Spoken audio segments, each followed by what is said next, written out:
Welcome to Cataloged Clutter, where we're building sets one card at a time, but we're really diving deep into every single one of those cards. Doesn't matter how common they are. This is 1994-95 Finest. This is the first card we're looking at from this set. I don't really like this card. I'll tell you why towards the end of the video, where we talk about this specific card. But with 1994-95 Finest, we're here for the protective film. That's right. We're here for that peel-off laminate on this card. Because although this isn't the first Finest set in basketball cards, that was the previous season, this is the first set. For another important reason, it's the first set with the peel-off laminate protector. 1994-95 Finest. First time they put that plastic protector on. And this protector causes a lot of debate in the hobby. Do you leave it on? Do you take it off? A lot of things to say about the protector. That's why we're here. Topps made a huge deal out of this film this year. Their advertising was really neat. So they have this advertisement, and these are quotes. It says, "Now it's even tougher to get your hands on our cards." It really clever, really clever. Another quote from that advertisement says, "In fact, you may never get your hands on them at all." So I think that was clever advertising. And, this plastic really does protect the cards against damage and scratching. I have a video. If you're interested in this peel-off laminate, I have a video of a Tim Duncan rookie card where I peel off this protector because the protector had so many scratches on it, so much damage on that plastic that I really didn't enjoy looking at the card, honestly. So I said, this is a good one to finally peel off. And it made an enormous difference in eye appeal. I'll put that link in the description if you're curious. When you leave the film on, it does keep the card obviously closer to its original state as it came right from the pack. Collectors like that, as original as it can be. And there is less risk of damage to the surface, especially those corners and edges when you go to remove the peeling. It's, for me, intimidating to start picking at those edges or the corners when you're peeling it off. Don't like it. I don't like it. But I understand that there is a valid argument to be made for removing this film. First of all, the design of Finest cards is usually very busy. So when you add the words Topps Finest Protector, peel and remove coating all over your card, yeah, it's busy. It's cluttered, having all that scrawled across the front. And I've heard that when grading cards with the plastic protector still on there, if you have a lot of scratches and defects on that plastic, you're probably going to get a lower grade than for what might otherwise be a very nice card. Finally, look, the company clearly intended for the film to be removed. It's the only way to see the card as it was meant to be enjoyed. I understand all that. Here's my opinion. Feel free to disagree. I'm curious. If you can enjoy the card with that film on, leave it on. It's protecting the card. It's closer to its original state. But if the film becomes so scratched and damaged, in other words, the film did its job, right? But if it's so bad that you just don't enjoy looking at the card, or the film itself might cause a drastically lower grade if you're submitting it, then I'd remove the film. Then you got to protect your card another way. But yeah, that's my 2 cents on it at least. By the way, do you see that this Chris Mullin card is turning green? Very obvious. That's not the light. That's not the camera. That green blob, it's expanding, it's growing. It's disappointing, but I'm sure a lot of you know where I'm going with this.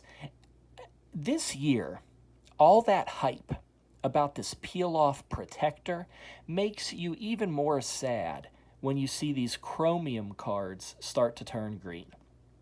That advertising I mentioned earlier about the peel-off protector, that advertising says, this is another quote, it says, "Never see a scratch, a watermark, a damaging UV ray, or even so much as a human fingerprint." And it says about the cards, it says, "They are forever kept in absolute pristine condition." Okay, so they're so proud about this plastic protector. It's like, well, look, you never told us the cards would start to turn green. It's kind of an issue. The innovative chromium technology and all of those patents that Topps was filing, it gave the cards this unique metallic shine and strong reputation. But unfortunately, years later, we learned that this technology brought with it what we call greening or hulking. For if you want a lighter touch to the term, you call it hulking. Some swear that if you avoid humidity and light, there's no change. I don't think so. We have too many stories about the cards turning green. Regardless, others, they're 100% confident. They say the fate of all these chromium cards is they're going to turn green eventually. I don't know. What can we say for sure? Well, it never hurts to avoid humidity and sunlight.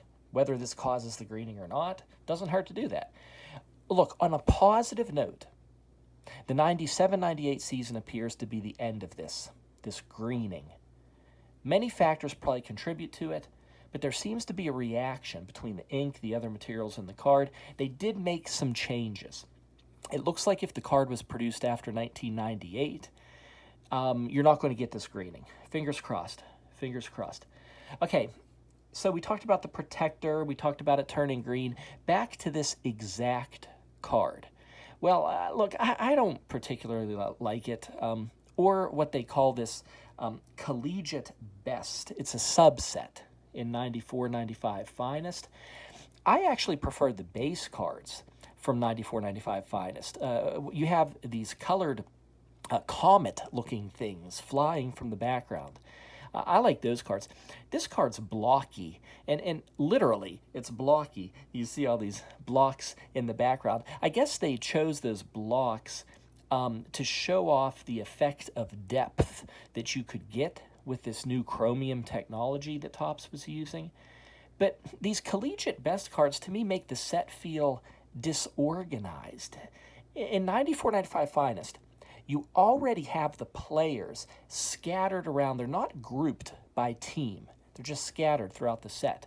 So when you get to Series 2, you have this collegiate best subset, but it's scattered too.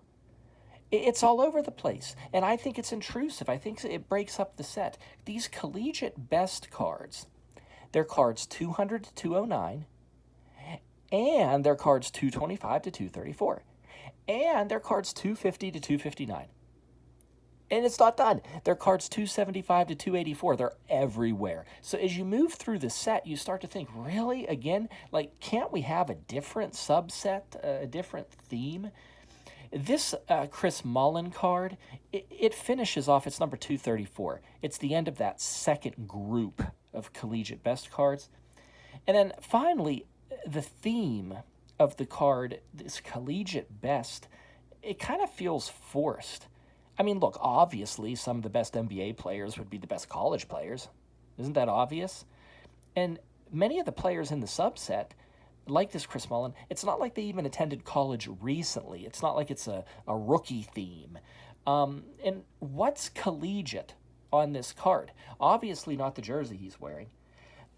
Literally, the only thing college related on these cards, this word here, and these two little paragraphs, that much of the card. I mean, if you're going to do like a collegiate theme, maybe some photographs, and this information is very surface level. It's just basic facts. It's not really enjoyable to read, really. Okay, he won the Wooden Award. Here's some more awards.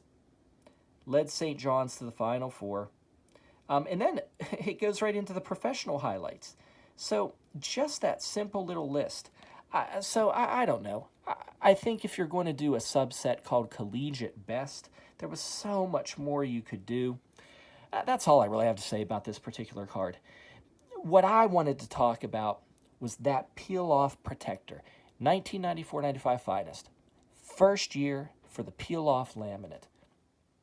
Oh, and by the way, since this is the first time we're looking at 94-95 finest, just a quick note, the number 331 Michael Jordan has two variations. You can get that where he's wearing a 23 jersey and a 45 jersey. It's just an important fact, little piece of trivia about the set. So, okay, that's enough of this one. A lot of topics we covered here. Hope you enjoyed. We'll talk to you later. Bye-bye.